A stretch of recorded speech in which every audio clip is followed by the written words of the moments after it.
आइए इस चर्चा की शुरुआत करते हैं। नरेंद्र मोदी ने 240 सीटें आए या 303 या 300 से ज्यादा या 350 से ज्यादा, कितनी भी सीटें आए, नरेंद्र मोदी ने ठान रखा है कि जो कहूंगा वो करके दिखाऊंगा। और आज उसी कड़ी में बड़ा दिन है क्योंकि देश में one nation one election bill आज लोकसभा में पेश कर दिया गया है। क्या?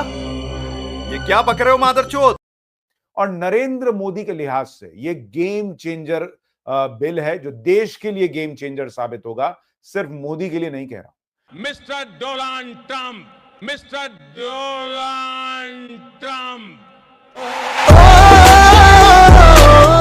लेकिन इसका बहुत भयंकर विरोध हो रहा है। जो लोग चाहते हैं कि पुराने जमाने में लौटकर बैलेट पेपर से चुनाव हो, वो पुराने जमाने में जिस तरह से चुनाव होते थे एक साथ, उसके लिए तैयार नहीं हो रहे। आज ये बिल पेश हुआ तो क्या हुआ ये आपको इस वीडियो में दिखाऊंगा, लेकिन वीडियो के अंत तक जब सारा एनालिसिस हो जाएगा तो आपको ये बताऊंगा कि आखिर असल वजह क्या है। तो बेटा एक काम कर, सरसों का तेल लगा के उल्टा लेट जा। इस बिल में ऐसा क्या है जो ये लोग इतना विरोध कर रहे हैं नरेंद्र मोदी के इस बिल का, इस सरकार के इस बिल का, वो आपको फैक्चुअली समझाऊंगा। लेकिन पहले आप जरा बता दीजिए, आप वन नेशन वन इलेक्शन के साथ हैं यानी, जरा कमेंट करके बताइए ताकि सबको पता चले कि देश क्या सोचता है।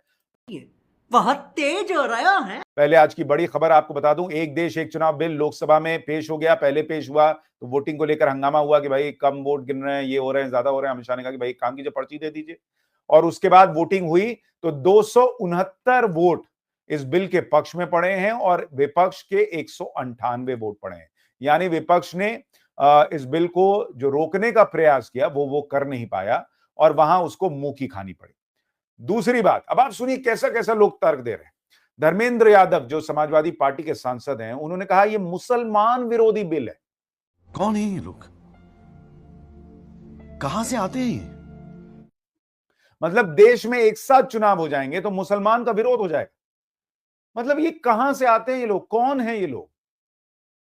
मतलब ये लॉजिक तो मंगल ग्रह पे भी नहीं चलेगा बॉस कि मतलब देश में एक साथ चुनाव आएंगे, हो जाएंगे अगर राज्यों के और केंद्र के, तो मुसलमान को क्या कष्ट हो जाएगा भाई? बाकी किसी को कष्ट नहीं होगा, मुसलमान का विरोध हो जाएगा। गजब मुस्लिम वोट के लिए ये लोग करते हैं भाई, गजब, अति कर देते हैं। कुछ ना कुछ तो गड़बड़ जरूर है। अलग लेवल पे चलेगा। और चूंकि कांग्रेस और इनकी लड़ाई चल रही है यूपी में मुस्लिम वोट बैंक पाने के लिए संभल वाले मामले के बाद, तो अब ये सीधा इसको ले गए मुसलमान वाले वोट पर।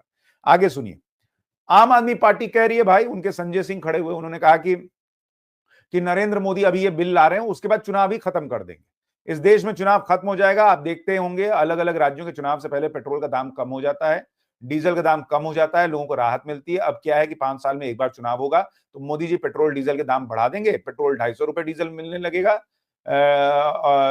रुपए मिलने, और डीजल 200 रुपए मिलने लगेगा। इसलिए चुनाव को लेकर कहीं ना कहीं राजनेताओं के मन में डर बना रहता है। राजनेताओं के बीच ये चुनाव का डर ही खत्म हो जाएगा इसके बाद। अब आप देखिए कि ये कह रहे हैं, मतलब पब्लिक के मन में डाउट भर दो कि अरे यार ये 5 साल में चुनाव होगा तो फिर पेट्रोल डीजल के दाम ही कम नहीं होंगे। अभी तो लोकसभा का चुनाव हुआ था, कौन सा 50 रुपए कम कर दिया पेट्रोल डीजल के दाम? पेट्रोल डीजल के दाम अंतरराष्ट्रीय बाजार की कीमतों पर तय होते हैं और नरेंद्र मोदी सरकार उसी के हिसाब से चलती है। कितने ऐसे चुनाव आए जो आकर चले गए लेकिन पेट्रोल डीजल के दाम कम नहीं हुए? तुम्हें शर्म है? कुछ शर्म आया है? और आप भी तो हर इलेक्शन के बीच में जो है वो कह देते हो, इलेक्शन आने वाला होता है तो कह देते हो यमुना साफ कर देंगे, वो कर देंगे, ये कर देंगे। तो वो क्या होगा फिर? आपको भी तो 5 साल की छूट मिल जाएगी, वैसे ही अभी मिली हुई है। हम मालूम है तेरे बाप को मत सिखा, चल।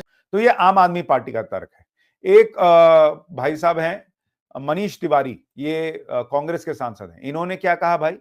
इन्होंने कहा कि एक देश एक चुनाव बिल संविधान के मूल ढांचे पर हमला है। बिल को पेश और स्वीकार किया जाना विधायी नियमों के खिलाफ है। मेरी अपील है कि इसे वापस लिया जाए। ये मनीष तिवारी करेंगे, मतलब संविधान के खिलाफ है एक साथ अगर देश में चुनाव हो जाएंगे, वन नेशन वन इलेक्शन आ जाएगा। तो संसदीय कार्य मंत्री किरण रिजिजू ने पूछा कि भाई क्या नेहरू असंवैधानिक थे? क्योंकि इस देश में 1952, 1957, 1962, 1967 के चुनाव, केंद्र के चुनाव, लोकसभा चुनाव और विधानसभा चुनाव एक साथ ही होते थे। हम भी पहले गए थे, तुम भी पहले जाओगे। यानी जिन लोगों ने संविधान बनाया उनके सामने, उनके नजर के सामने एक साथ वन नेशन वन इलेक्शन होता था। तो अगर ये संविधान के खिलाफ था तो उस वक्त कैसे हो रहा था? 1967 तक कैसे होता रहा? तो बाद में इंदिरा गांधी की चली तो उन्होंने खत्म कर दिया एक तरीके से।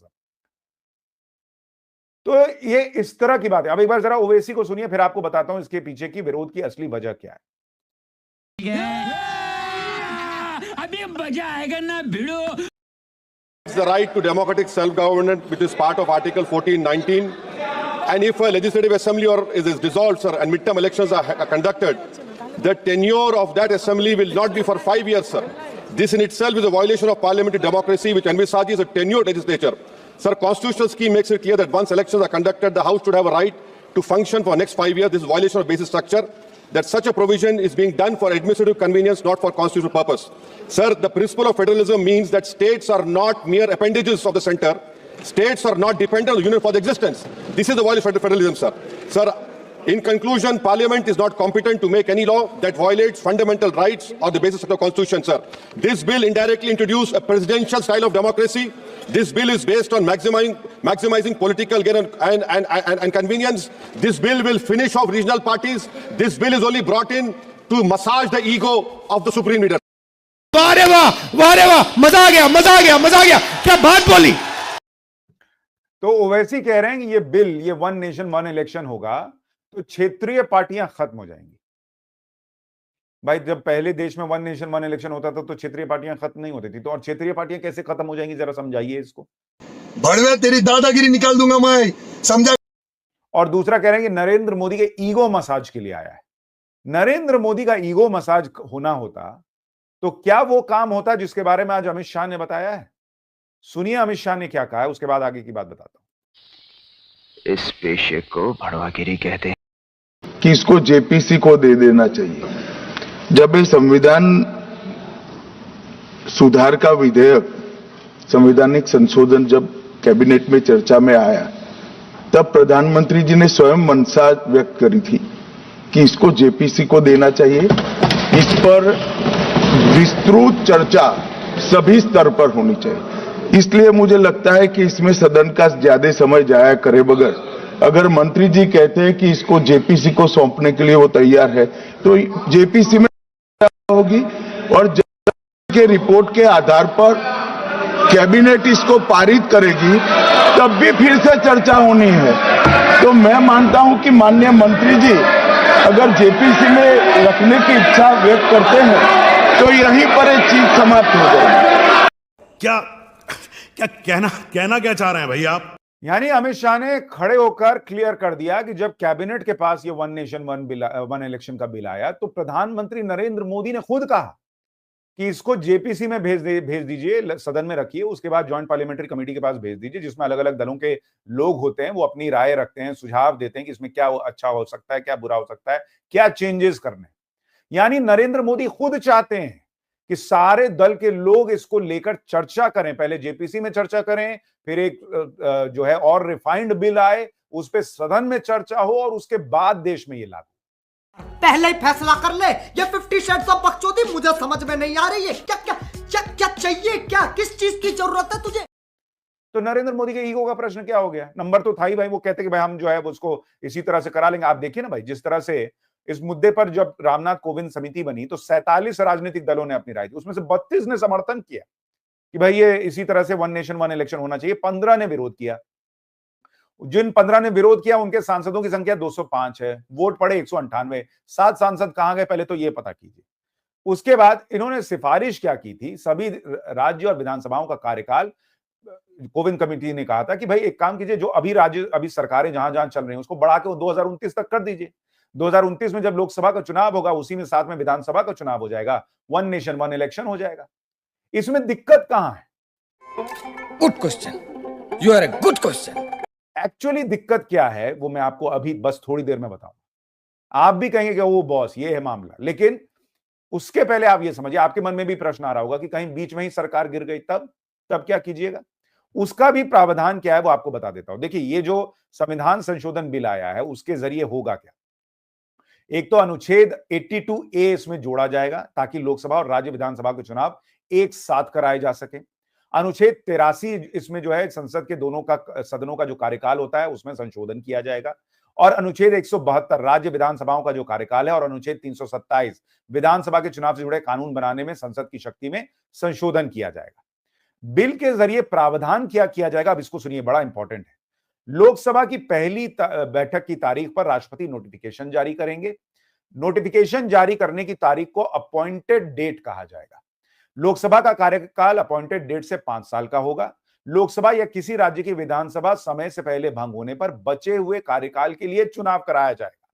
यानी अगर मान लीजिए कि अभी 2029 में वन नेशन वन इलेक्शन मान लीजिए होता है और लोकसभा चल रही है, अब 2034 में अगला चुनाव होना है, इस बीच में मान लीजिए 2032 में कहीं पे सरकार गिर गई, विधानसभा जो है आपको भंग करनी पड़ी या सरकार वहां पे गिर गई, तो वहां चुनाव होगा। तो वहां चुनाव होगा तो वो 2032 में जो चुनाव होगा और उसमें जो सरकार बनेगी किसी राज्य में, वो 2032 से 2034 तक के लिए होगी। ये इसमें प्रावधान है। और उसके बाद 2034 में फिर सबके साथ हो जाएगा। तो अब ऐसा नहीं होगा कि 2032 में हुआ तो अब 2037 में होगा। यहीं से मामला गड़बड़ाता है जो 1967 में शुरू हुआ था कि कुछ राज्य सरकारों में सरकारें गिरी, राज्य की सरकारें गिरी और उसके बाद जो रायता फैला वो फैलता ही चला गया। तो इसमें यह प्रावधान किया गया। तो इसमें इन लोगों को दिक्कत क्या है बॉस? आपको यह समझना चाहिए कि भाई सबसे बड़ी बात कि अभी हाल के दिनों में आपने कितने राज्यों में ऐसा सुना है कि वहां पे सरकार गिर गई?